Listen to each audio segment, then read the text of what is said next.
So after we made the introductory video to the church, there was a lot of interest in the nun who used to live in the small room of the chapel.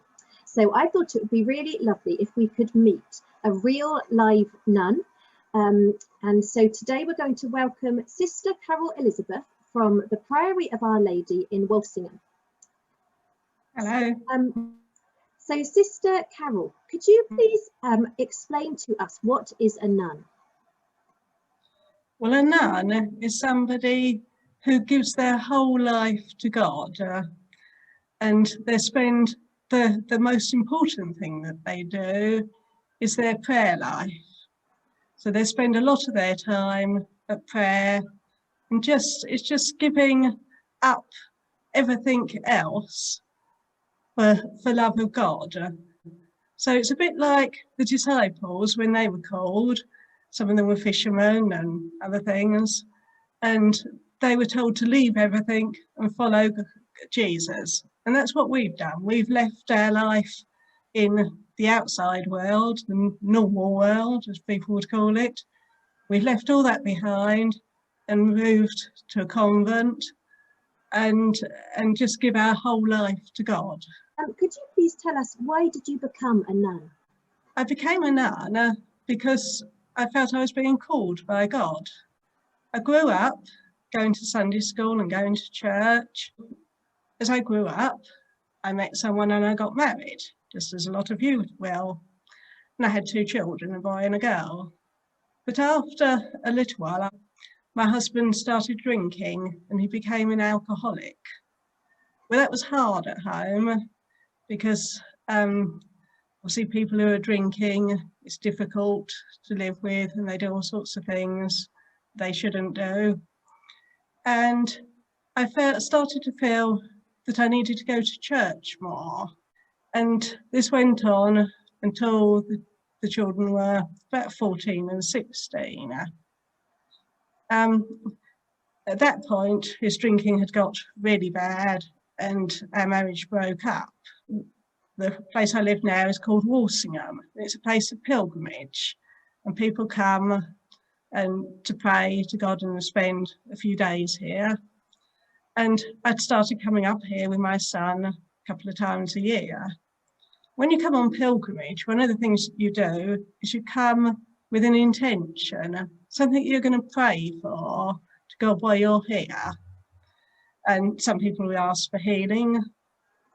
It's a place where miracles are supposed to happen and people miraculously get healed. I've met some people who've said they've been healed. And so you always come with something you're praying for. And so all those years I'd been coming, I'd been praying that my husband would stop drinking and that he'd become a Christian. And after he left us, he stopped drinking and he became a Christian. And so that year, my daughter had left home, gone to university, and my son was applying for universities, which meant that I would be at home all by myself. And I was starting to think, where's my life going? This wasn't obviously how I'd planned. And I sat in the church on the Saturday night when they have a service, praying to God, saying, now what do you want me to do? I'm going to church every day. I've started saying morning prayer. What do you want me to do? And suddenly I heard a voice saying to me, and God speaking to me, saying, I want you to leave everything, come and become a nun. But that feeling that that's what God was calling me to do just got stronger and stronger. So in the end, I contacted the sisters here and asked if I could visit.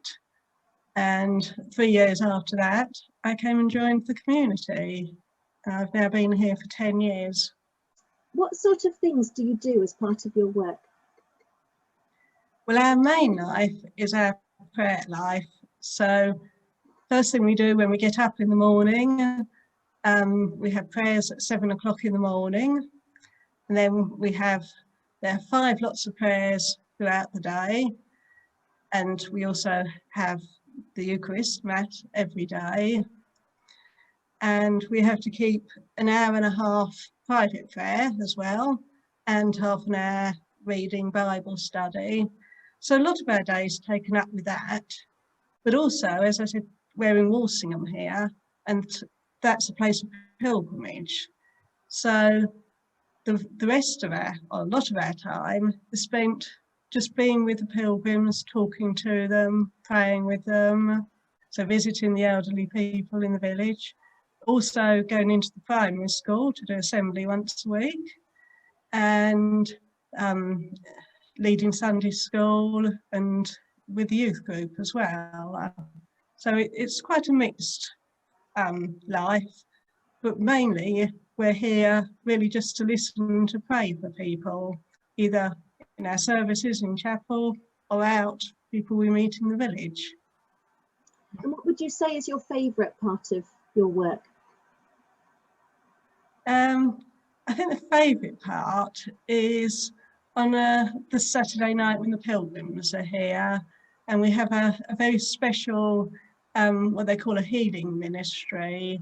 And part of that is people coming to you and asking for prayers for particular things. They might ask you to pray for their uncle who's ill, or their arm they've hurt or something.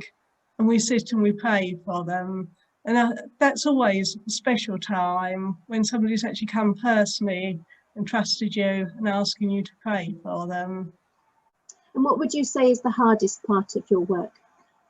The hardest bit is obviously that we're living with other sisters here who are people that have also been called by God to live here, but they're not people we've chosen to live with or family.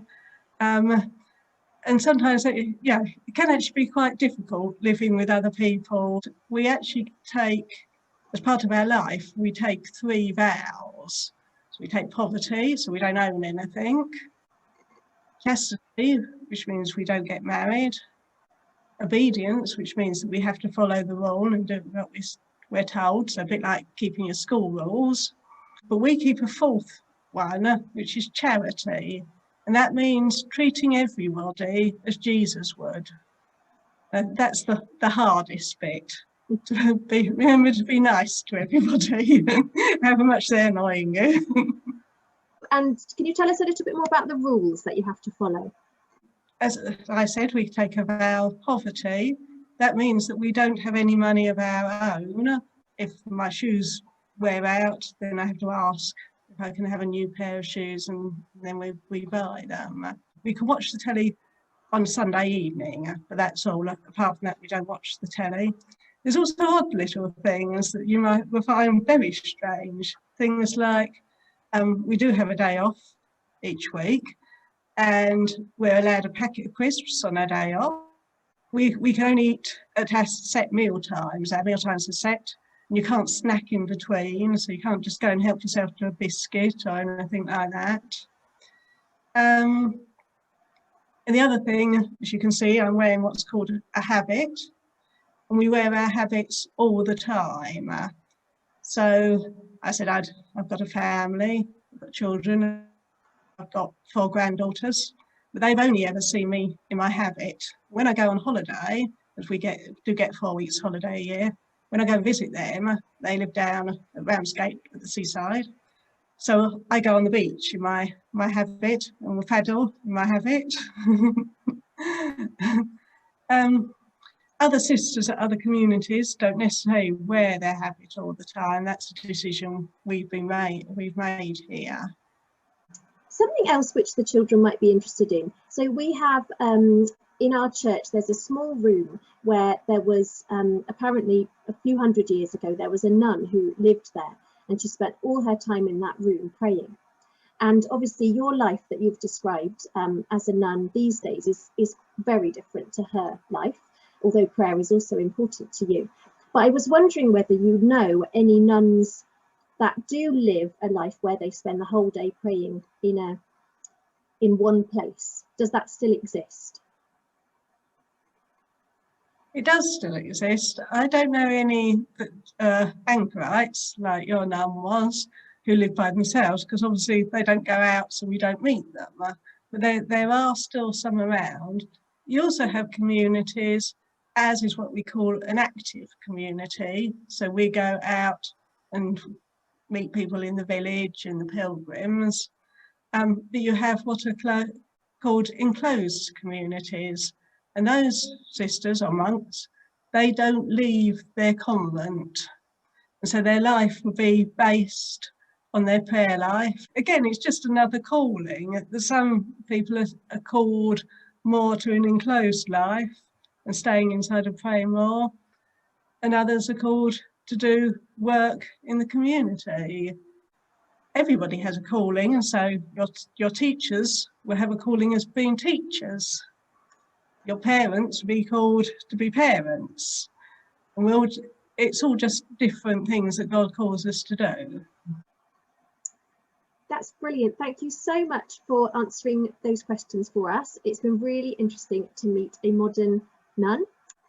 Right.